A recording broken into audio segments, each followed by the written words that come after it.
get all the checks and everything else knocked out before we actually start it. But yeah, so and now we are also um, going live on Facebook for X and everything else. All right. Yeah. So we'll be live on Facebook. We'll be live on YouTube at the same time. We've always been live on Facebook. What am I saying? I'm half losing my mind because I got to run this. But anyway, so tonight we're talking about some human experimentation, and it seemed like it was timely. Like what?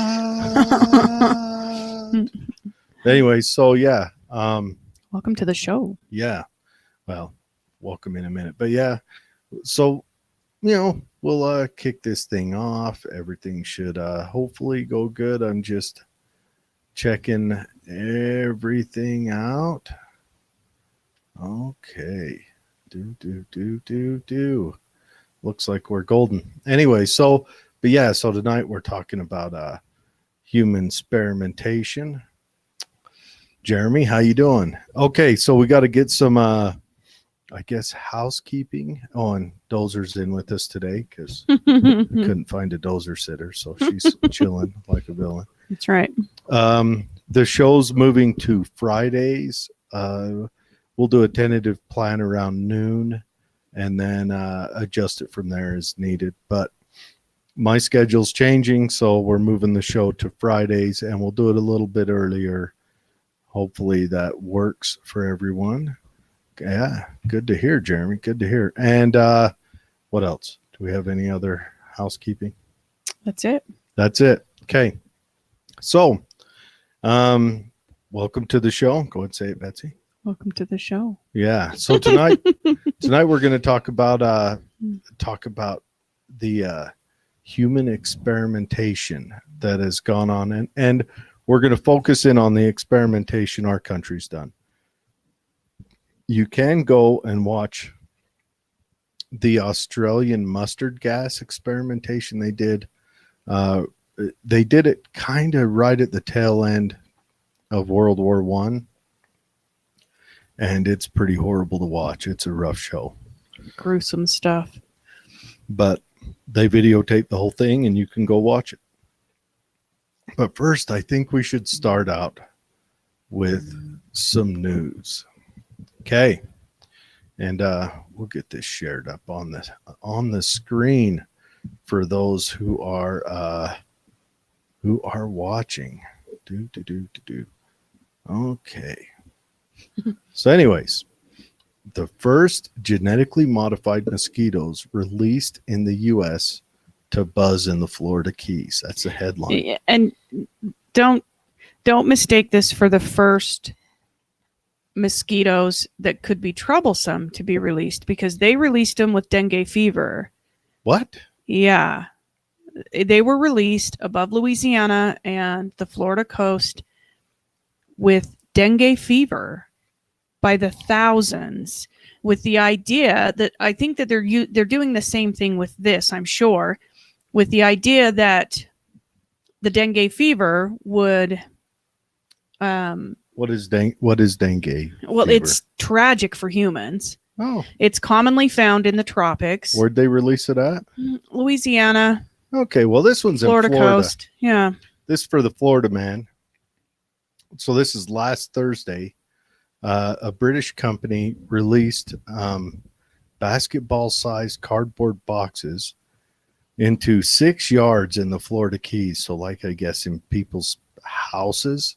And if you're looking at the screen, there's a picture of it. It's called Oxitec, and it looks like a fancy planter, like a 6-sided cardboard box with pretty green coloring and whatever. But anyways, so they released 12,000 male Aedes aegypti. Didn't stumble at all. Mosquitoes. Not at all. Now, these are all males, and so they're non-biting males, but what they want to do is hope that these males breed with the females to produce non sustainable non-living mosquitoes. And I don't know, I are these males just better looking, but they've been vasectomied? I don't get it, because there's still other males, or they just expect that over time this will breed the mosquitoes out of population.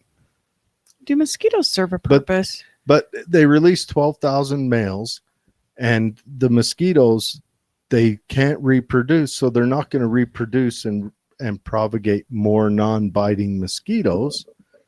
So are they just hoping to overwhelm?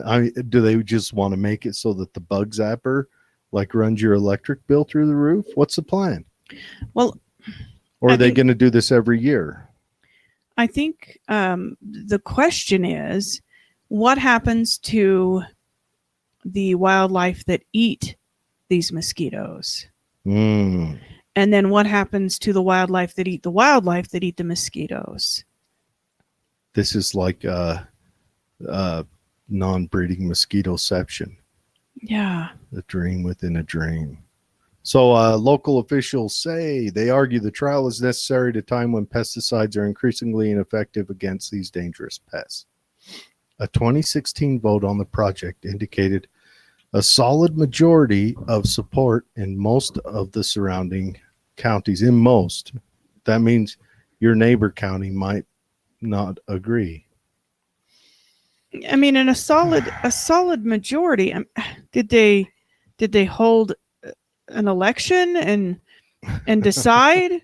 How do they know a solid majority? How do you broach that at the county meeting? So what we're going to do. Yeah. Anyway. It just makes me, yeah, there's that. And there's, will it actually work? If they're non-breeding mosquitoes, how does that work? Yeah. Sounds like a terrible idea. Yeah. Quit messing with nature. Quit messing with the weather. It's just a terrible idea. Yeah. How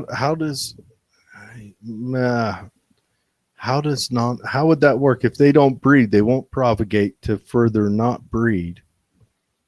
I mean, if they can invent a mosquito that doesn't suck blood, that'd be great, or one that drinks coconut milk. None of us need that shit. That stuff's nasty. Anyway, so let's go on. So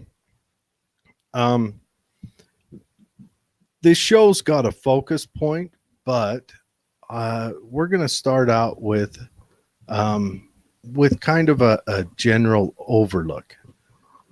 And so we're reading in ATI, History, Science, News, humana. So we're talking, the letterhead of this is the 6 most heinous or evilest human experiments perpetuated by the U.S. government. And we've even got an experiment in here that's really not perpetuated by the U.S. government, but I wouldn't be surprised if they were involved. Yeah. Okay, so first we are going to start off with the mustard gas experiments. And this is right at the end of World War I. Australia did it, but the U.S. also did it. The U.S. didn't know for sure whether the mustard gas would be 100% effective during combat situations, how long it lasts, what were the effects, were the soldiers usable after, all that other stuff. So the Brits did it. I'm sure Germany did it as well. But so the U.S. grabbed its own soldiers and did some human experiments to test the effects of mustard gas on otherwise healthy young men. So in Panama in 1942, they grabbed and mustard gas, to explain, is an oil-based chemical weapon. So what it means is it lingers. You got aerosol-based and water-based and other stuff, but oil-based hangs out. So they'll spray a field with it, and it will linger. It has a half-life of however long it takes to get the mustard washed off. So the gas is a sticky, oily resin that causes chemical burns on exposed skin and uncontrollable bleeding in the lungs when it's inhaled. And the Army did not ask consent from its soldiers in Panama in 1942. So this is right at the beginning of World War II. I mean, just a year before we start really getting involved. Well, before we send guys to get involved. The purpose of the test was to work out how well mustard gas would work in tropical environments such as the islands that American soldiers would soon be fighting across in the Pacific. Perhaps as many as 1,200 recruits tested in small teams for several weeks were ordered to strip to the waist outside of a wooden chamber on base grounds, then sent inside and doused with the agent. It turns out that mustard gas works really well in tropical heat. Yeah. Yeah, as it mixes with the sweat and the humidity. Your pores are open. According to one survivor, all the men began writhing around and screaming in pain as the chemical burned through their skin. Some pounded on the walls and demanded to be let out, though the doors were locked and only opened when the time was up. Though the men were treated immediately following the experiments, they were threatened with military prison if they ever disclosed what had happened to anyone, including their own doctors later in life. When the story finally broke in 1993, more than 50 years after the tests, only a few survivors could be located for compensation. The Pentagon is still officially looking for test survivors, the youngest of whom would now be 93 years old. So that's a That shady, is heinous. That's a shady thing. They're screaming and writhing in pain in there. And what Mhm. you'll find with the commitment to these experiments is they become subjects and lose humanity. Mhm. The people that are being experimented on just become information points for these experiments. I can't imagine if someone is writhing in pain, screaming, pounding on the door to get out. I don't know how you justify leaving the door closed, but in all of these experiments, that is the case. Oh, yeah. So we got the Guatemala syphilis experiment. Okay, disease has traditionally been more than a threat to soldiers than any weapon of the enemy. And that is true. Disease is horrible. World War I was, you read about the story of Verdun and guys would fall in those tepid water pits with disease in them, and it would kill them like quick within a day, 2 days. And these are craters from where the shells landed. And that's just the tepid water with all the death in it. Not to mention, what the Viet Cong did, and The punji stakes. Yeah, it's been used. Understanding how fragile the human body is, it's been used in every war in one aspect or another. Yeah. So syphilis is apparently a pretty rough disease. Apparently nowadays it's not a problem, but back before penicillin, it was a crippler. It was it caused lots of things. It caused memory loss. It caused paralyzation. It caused all kinds of terrible body pain, and it was deadly. Doesn't it cause lesions on the brain or something as well? Well, the lesions with syphilis are not found in the brain until autopsy. However, lesions on other parts of the body are very prominent. Don't look at it. Yeah. So anyway, after World War II, government scientists, along with researchers from Johns Hopkins, the Rockefeller Foundation, and one of the predecessor companies of pharmaceutical giant Bristol Myers Squibb, set out to study the spread and effects of, among other diseases, syphilis and gonorrhea. Unfortunately, they chose unwitting test subjects in Latin America for their human experiments, and some of them were children. Little is known about the Guatemalan VD studies because the research generated no papers for peer review, and almost all government records were destroyed some years after the program concluded in 1956. So if they started right after the war and went to 1956, this could be a 7-year-long study. Yeah. We do know, however, that the project started with deliberate exposure of Guatemalan men to infected prostitutes. Imagine this. First of all, the scientists go and find infected prostitutes. Yep. And then they bring the prostitutes to the men. And then So they were inoculating these patients with tinctures outside of that, with infected material. well, yeah, when it didn't spread infections quick enough, doctors from the project partnered with local physicians and inoculated patients with tinctures.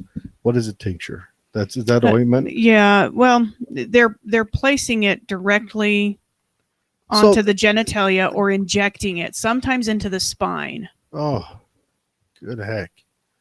Children as young as 8 were given shots that were later to discover to have been hot with STDs, and their health was then charted. Some subjects were given penicillin, the lucky ones, which was already known to be effective in treating both types of STIs, but others were left untreated to study the progression and damage caused by the infections.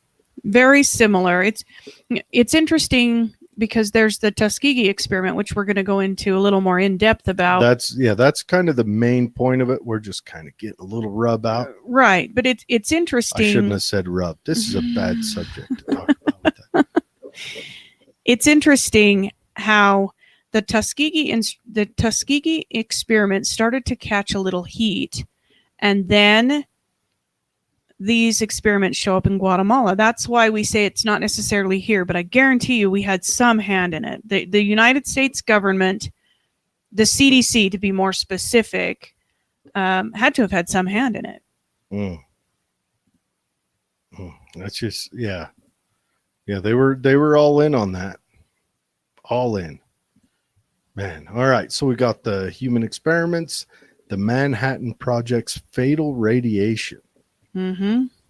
So a Manhattan Project researcher recreates a demon core that accidentally killed one of the project scientists when physicist Louis Slotin dropped a beryllium shell over a plutonium core by accident. So, okay. The Manhattan Project was interesting because they built a city to produce an atomic bomb, and I don't think they set out to produce an atomic bomb. What they wanted to do was produce a weapon of mass destruction, and that's where it ended up. But it was a city. It was this little town that you couldn't come and go from, that families lived in. Yeah, well, yeah, it became an overnight military scientific base. Anyway, so project scientist Harry Dahlian, Daghl. Dahlian. Mm-hmm. Dahlian, man, look at me go. Triggered a sudden burst of radiation from a plutonium core he was working on and exposed himself to a fatal dose of gamma rays that killed him 25 days later. I'm sure those 25 days were hell. Oh, man. Yeah. Radiation poisoning seems rough. Your toenail, first you lose your hair, like kind of the soft surfaces. Those that were near Hiroshima and those that were near Chernobyl, they experienced in the first couple of days complete hair loss, and then they lost their toenails and their fingernails, and then all of their teeth fell out. So like the radium girls we talked about last year. It's devastating, and there's no stopping it. It's a freight train. You can't take it back out. Once you've been exposed, you've just been exposed, and you shed it to people around you, so you have to be isolated. I read about a scientist in the USSR's atom collider that they had built. He went in there and it fired and it shot a particle into his head. Good Lord. It didn't kill him. It just made him deaf and blind in one eye and ear. Anyways, so he's dying for 25 days, but instead of treating him, they covertly observed him to chart his decline and death, to get some research notes. Instead of making him comfortable, they watched. They just watched. in the name of science.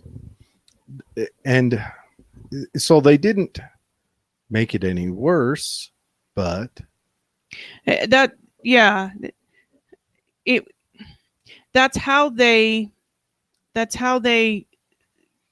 I guess excuse their behaviors, because they were on record as saying, well, he violated safety precautions and he shouldn't have been doing this and he knew what he was getting into, and there's really nothing we can do to spare his life. But they didn't offer him any pain medication. They didn't offer him even IV fluids. They watched him deteriorate. 25 days is really fast. Those that are exposed at really high levels often last several months, and are given heavy doses of pain medication to help keep them comfortable while their bodies deteriorate. They did not do that in this case. All right, so there's another kind of in with this. At the reactor site at Hanford, Washington, the technicians were they didn't warn them along with the radium girls. They didn't warn these workers of the low grade exposure they'd receive every day.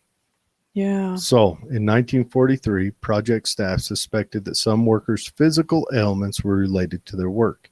In the case of one worker, a woman suffering from kidney failure, an internal memo discussed whether or not to alert her to the potential cause: chronic exposure to radioactive plutonium. Yeah. Or polonium. There's a lot of EMs. It's an EM. The decision was made to conceal the facts. Later, with help from the University of Chicago and California and from the military hospital at Oak Ridge, Tennessee, living human patients were injected with polonium and other radioactive elements to study their effects on the body. So they didn't just conceal the facts. They said, wow, this really may have an effect. Let's get some patients together and let's deliver a dose of this so that we can study the effect on the human body. I understand that the concessions need to be made to push science forward, to push healthcare forward. This is it. Most of these are just inexcusable. Yeah, they started injecting them. Another one, a project scientist delivered a batch of radiosodium in a crate to the University of Rochester Medical School, then took it out to the alfalfa field next door, loaded it into sprinklers to study how it spread through the environment and to work out shielding requirements to protect these students in adjacent buildings. Well, we'll just shoot it out there and then we'll figure out how to protect them. Eventually, hundreds of people, including 57 mentally handicapped children in Massachusetts and more than 100 disabled adults in Chicago, were fed or injected with plutonium, which holds the distinction of being one of the most dangerous substances in the world for human health. Yeah. And then from 51 to the early 70s, the Manhattan Project, later reorganized as the Atomic Energy Commission, gathered exposure data and tracked the fates of the unwitting test subjects. These guys didn't give consent in any of these experiments. They were not told that this is what they were doing. And for a couple of reasons. One, nobody would sign up. Yeah. And two, it would skew the actual results. Yeah. And now the files of this research are still classified and therefore unavailable to potential plaintiffs' lawsuits. Yeah. Yes. That's gross. Gross. Okay, now on to kind of the point of the beginning of the show. So, this is the Tuskegee syphilis study. Happened here in the United States. Yep, in Alabama. Mm-hmm. The goal was to observe the natural history of untreated syphilis in black populations, but the subjects were completely unaware and were instead told they were receiving treatment for bad blood, when in fact they received no treatment at all. Now, bad blood was a common term in Alabama in this time. This is poverty-stricken Alabama, and they had literally the highest rate of syphilis in men in their black communities. It was 36%. Yeah, it's And but they had the lowest education. So they called everything bad blood. So that's what they went into these communities saying is, we're going to test you for bad blood. yeah, we're talking 600 men from Macon County, Alabama. And they did a lot of shady stuff. One, they told them they were treating this, but they didn't. But the tests that they gave them tests, x-rays, spinal taps, and autopsies after they died. The goal was to observe the natural history of untreated illness. A couple things they did. Now, this started in 1932. Mm-hmm. It ended in 1972. 40 years. 40 years they and kept this going. 20 years after we knew that penicillin cured it. Yeah, a couple things they did. One, when some of the guys got drafted into the Army, the syphilis would be found in their physical and treated. So the researchers would jump ahead. And this is the Army. We're talking the Army for World War II, the Army for Korea, and the Army for Vietnam. The researchers would jump ahead and go tell the medical doctors, just, don't let them in, don't whatever, and kick them out. Now, and we have to remember that back then the paradigm was different. The scientific community believed that black people were different than white people as far as human response and anatomy. We were just completely different. So they chose to just study black people, black men in particular. And also they probably started it because they felt they could get away with it. Sure. But it was a impoverished community. And they started by putting up these signs for free healthcare. Mm-hmm. They would go into these communities that had no doctors, no healthcare, and they would offer them free healthcare. And then when they didn't show up for healthcare, then they started coaxing them in with food and money and things like that. I mean, they coaxed them in. And so not only that, but these guys didn't go and seek healthcare because they thought they were receiving it. Right. It was horrible. They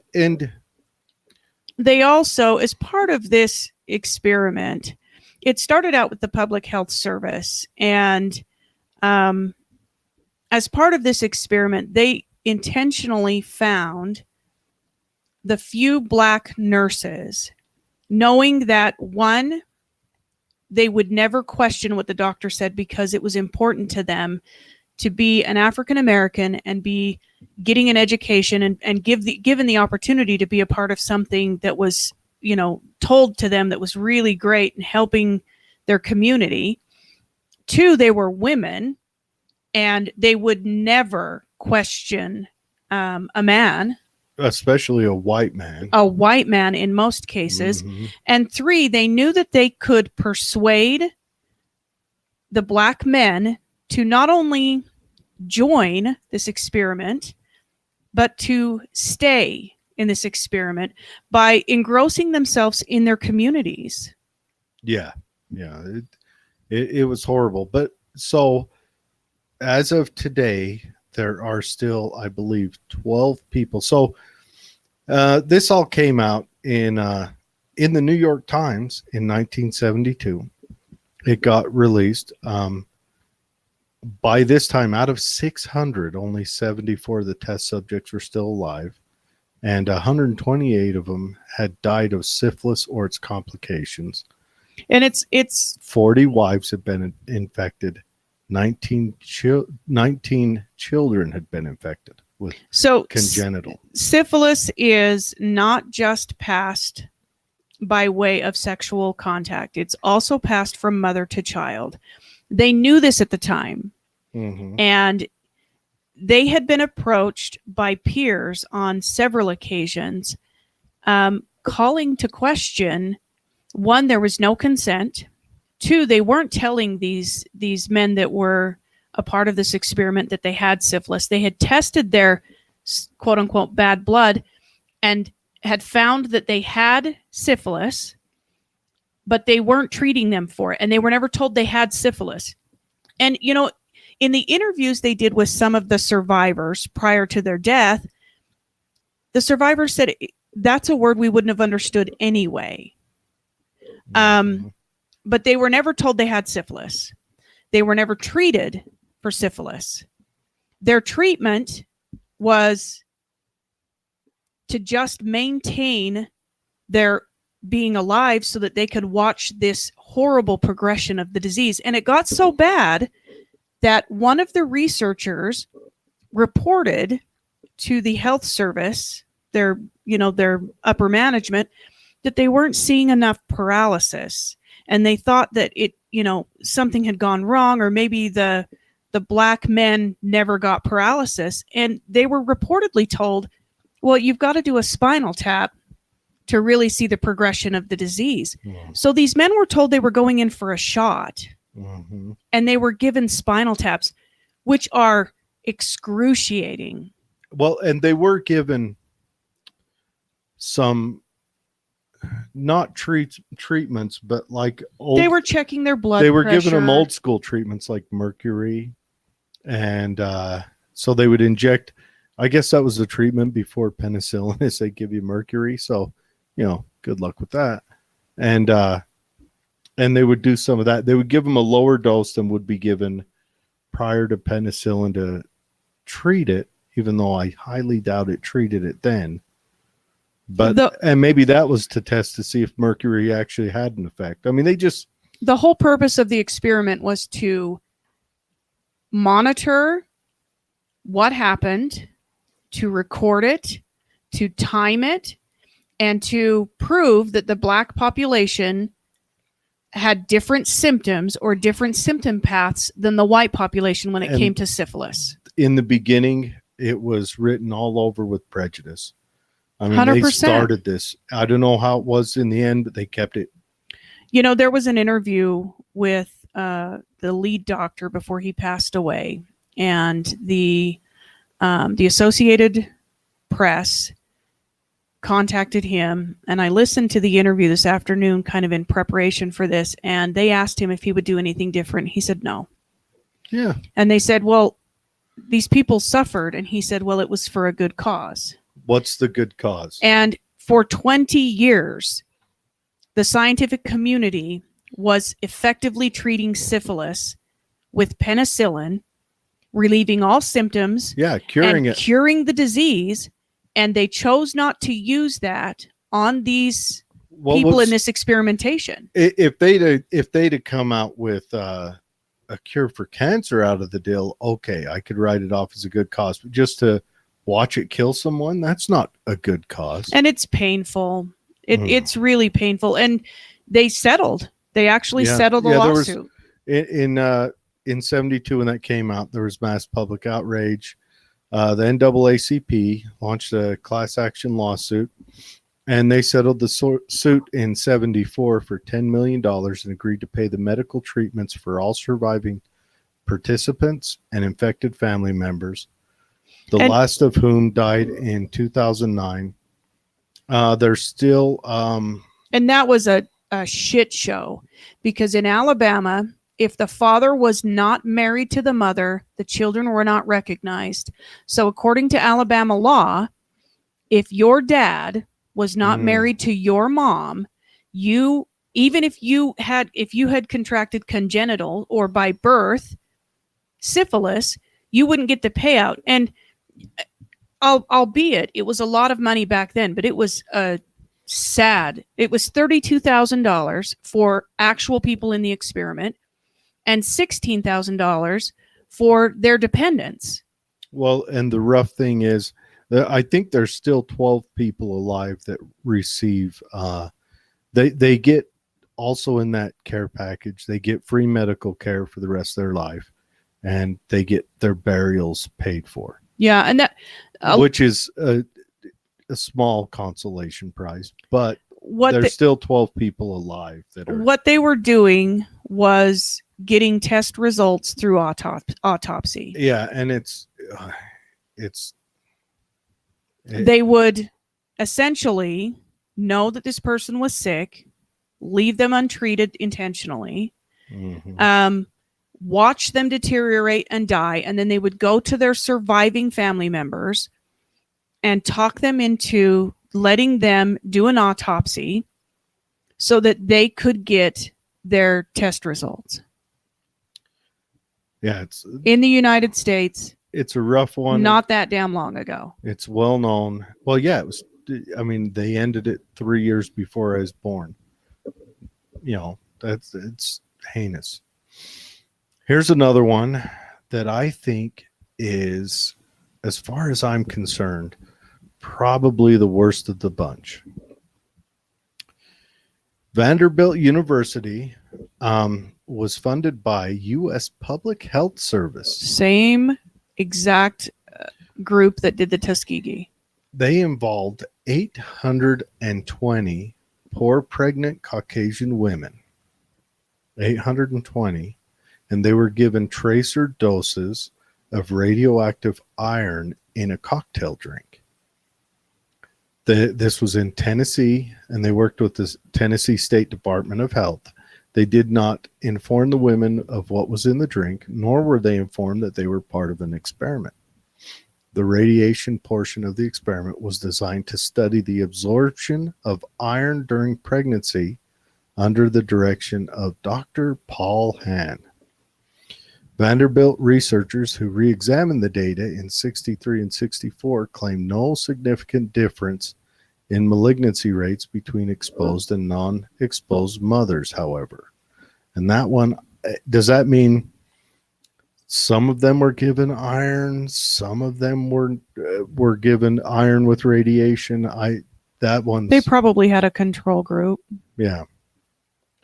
A higher number of malignancies among the exposed offspring.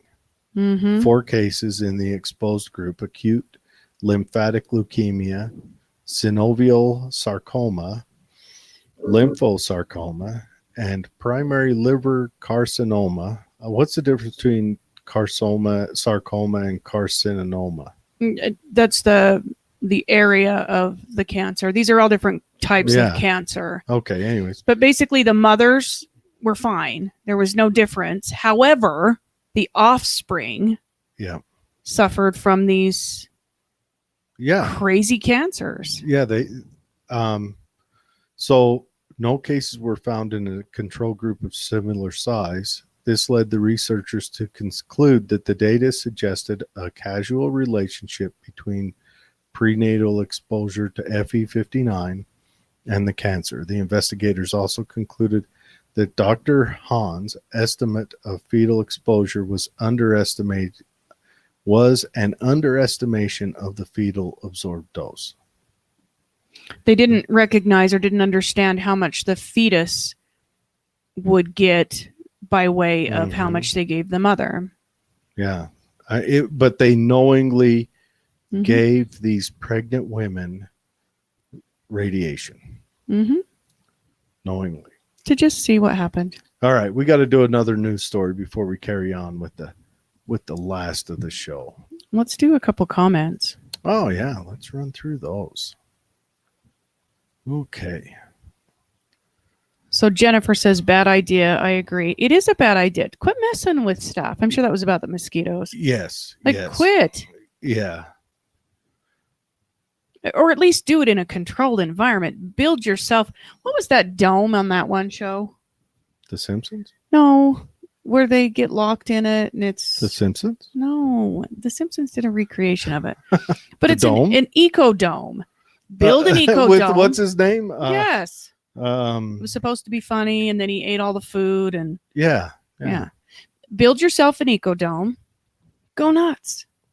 Modify the weather. Watch what grows and doesn't grow. you know what? Ingest whatever the hell you want to. Release your stupid mosquitoes. Yeah. Don't use our atmosphere as your dome, dumbass. Don't use us. Don't use us as the test subjects. Tiffany Howell also mentions the coof. Yes. We're not allowed to say that word, or are we? I don't know. I don't know. I'm gonna say probably still not. Yeah. But let's go with the beer flu. So yeah, it's all sounding very familiar. That Big Brother would utilize the beer flu to push an agenda. And, you know, the beer flu V is not FDA approved. So, I mean, those taking it are test subjects. Yes. It is awful. Jeremy says, what? Or Jeremy says, makes you wonder what Big Gov is testing now. Yeah. Dash. Makes you wonder. Yes, it does. Because this is a sordid history. These are not the conspiracy ones. These are the ones that are known facts. These are public. There are hundreds of conspiracy ones that we haven't even touched on. The one that isn't conspiracy, but I think they've messed around is that one, the workers at the plant, because they classified everything. So the guys died and couldn't sue them when they knew that they were being subjected to it. That's all on military installations. So Tiffany says, hopefully they are being judged by the man upstairs and get sent to hell for the BS. Yeah. Damn right. I've always wondered, do they start out as evil, or do they fall into this drive to understand and they end up as evil? Like, are they just rotten shits from the birth? Or are they like innocent little children and then they like, I want a microscope. And then 10 years later, you know, how does this happen? So the question is are they out watching the squirrels or pinning the squirrels to boards? Yeah. Jeremy says the difference now is people are lining up with full consent to partake in modern experiments. Yeah, they are. Not just that biodome. That's the word, Jeremy. Biodome, that's it. My arm is falling asleep from this little dog. She's snoozing away. That is right. Not only are they lining up, but they are. It's conspiracy theory. They're getting after you if you're not lining up for it. Arguably, the media is this huge force. And the message is, if you don't, you're killing grandma. If you don't, you can't get back to normal. If you don't, all of these things are being force fed. And